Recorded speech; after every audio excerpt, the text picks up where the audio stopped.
Have you ever attended a mandatory training session, perhaps after your usual shift, and wondered if that time actually counted as work? It is a common question, and understanding your rights here can make a big difference for your paycheck.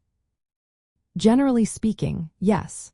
Not paying employees for required training can absolutely be considered wage theft.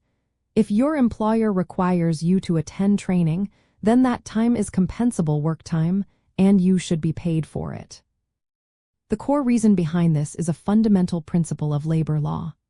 Under the Fair Labor Standards Act, which is often referred to as the FLSA, an employer must pay employees for all hours they are permitted to work, required to work, or allowed to work. If the training is a condition of employment, or if it is directly related to your job duties and benefits the employer, then it is typically considered work. This applies even if the training occurs outside of your normal working hours or at a different location.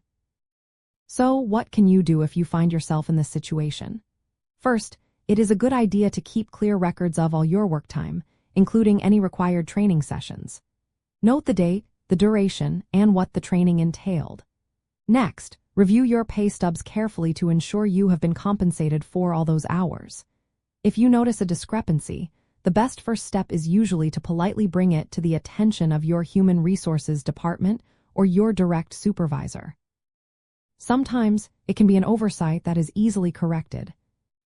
It is important to remember that the concept of hours worked is broad.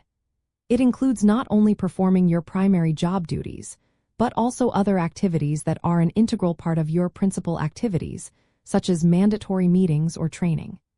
Even very short periods of unpaid work, sometimes called de minimis time, which is usually less than 10 minutes, can accumulate over time and become significant. Ensuring you are paid for all required training is not just about getting what you are owed for that specific session. It is about protecting your overall earnings and understanding your rights as an employee. Being aware of these rules empowers you to advocate for yourself and ensures that your time and efforts are properly valued and compensated, contributing to your financial well-being.